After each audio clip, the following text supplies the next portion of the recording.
We're here at the MOA Museum in Atami, Japan, looking at the piece of art Red and White Plum Blossoms by Ogata Korin.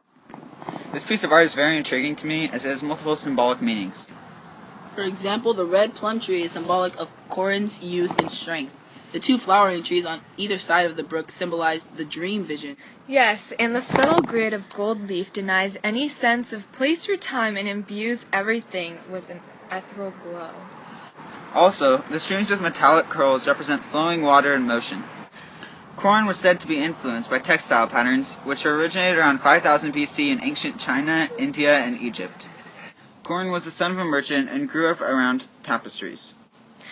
This had a big influence on design and pattern he chose in his works of art. In Red and White Plum Blossoms, Korin uses ink, watercolor, and gold leaf technique on paper. He also uses a wet pigment technique called terashikumi. It contains one white blossom tree and one red blossom tree. It also has a brook with metallic strokes in it representing a stream. This work of art is similar to the waves at Matsushima.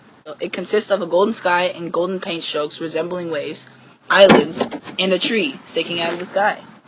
The materials used were ink, gold, and silver on paper. This piece of art was made during the Edo period, Which is also the case for the white and red plum blossoms. These two pieces also have a common technique of panel art. Also, both artists used color and gold on paper. In Waves at Matsushima and Red and White Plum Blossoms, both works of art have stylistic convention.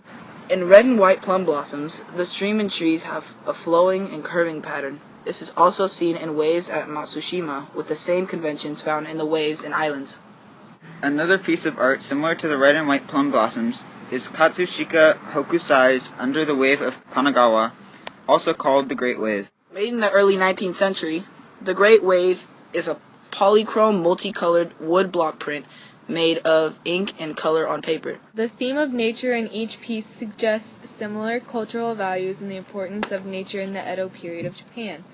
The Great Wave is debatably one of the most iconic works of Japanese art and is one of the 36 views of Mount Fuji.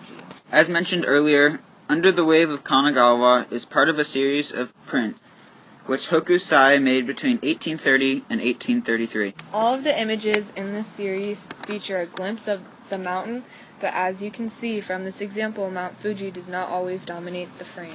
Instead, here, the focus is on the massive cresting wave, pictured moments before crashing down on the fishing boats below. The mountain, made tiny by the use of perspective, appears as if it is to be swallowed up by the wave as well.